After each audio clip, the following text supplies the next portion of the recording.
Pemilu Presiden 2014 menghasilkan polemik hasil hitung cepat. 8 lembaga survei yang menggelar quick count menyatakan pasangan Jokowi JK memenangi pemilihan. Sementara 4 lainnya menyebut sebaliknya. Dan masyarakat kian bingung lantaran media ikut terbelah. Hasil TV1 menyiarkan langsung hasil 9 Juli 2014, TV1 sedianya menayangkan hasil hitung cepat atau quick count poll tracking. Namun menurut Direktur Eksekutif Poltreking Hanta Yuda, TV1 secara sepihak menambahkan 3 lembaga survei di hari H.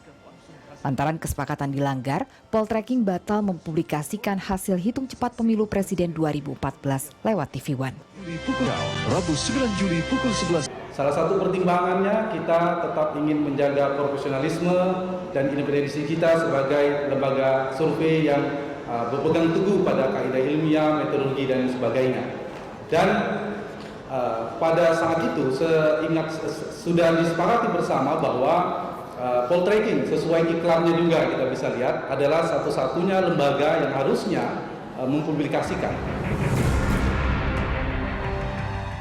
Hasil hitung cepat Poltreking, Prabowo Hatta 46,63% dan Jokowi JK 53,37%. Sementara TV1 akhirnya menampilkan hitung cepat 3 lembaga, yakni Puskaptis, Lembaga Survei Nasional, dan Jaringan Suara Indonesia.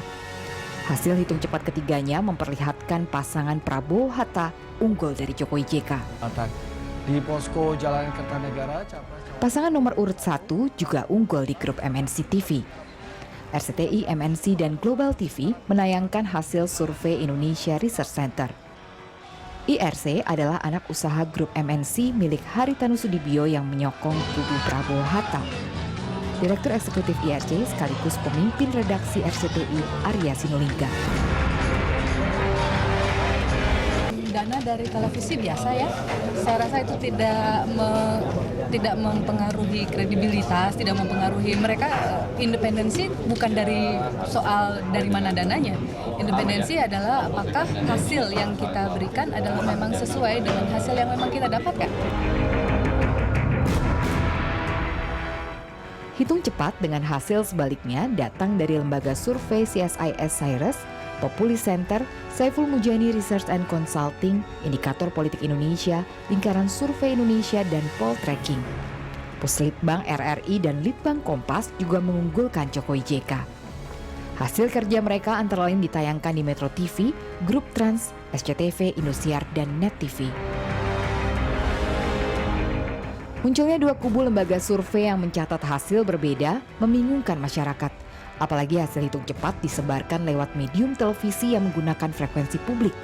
KPI mencatat masih ada sejumlah stasiun televisi yang melanggar undang-undang penyiaran, yaitu menyiarkan isi siaran yang bersifat fitnah, menghasut, menyesatkan, dan berbohong. Kami terus terang menyesalkan dengan adanya pemberitaan yang kemudian sangat kentara keberpihakannya kepada masing-masing pihak, terutama 2 kubu ini. Termasuk kemudian dalam hal misalnya penyiaran hasil quick count. Semua media ini, baik yang katakanlah cenderung ke kubu 1 maupun yang 1, itu lupa menyatakan dan selalu mengingatkan bahwasanya hasil quick count ini adalah hanya prediksi, gambaran sementara, bukan merupakan hasil resmi dan final. Ini mengapa kemudian Perhimpunan Bantuan Hukum dan Hak Asasi Manusia Indonesia (PBHI) melaporkan 4 lembaga survei ke Mabes Polri. Puskaptis, Lembaga Survei Nasional, Indonesia Research Center, dan Jaringan Suara Indonesia dianggap sengaja melakukan kebohongan publik. Sementara tim advokasi Prabowo Hatta lebih dulu melaporkan 3 lembaga ke Bawaslu. Saiful Mujani Research and Consulting, Cyrus, dan Perhimpunan Survei Opini Publik Indonesia Persepi dianggap berpihak pada Jokowi Yusuf Kala.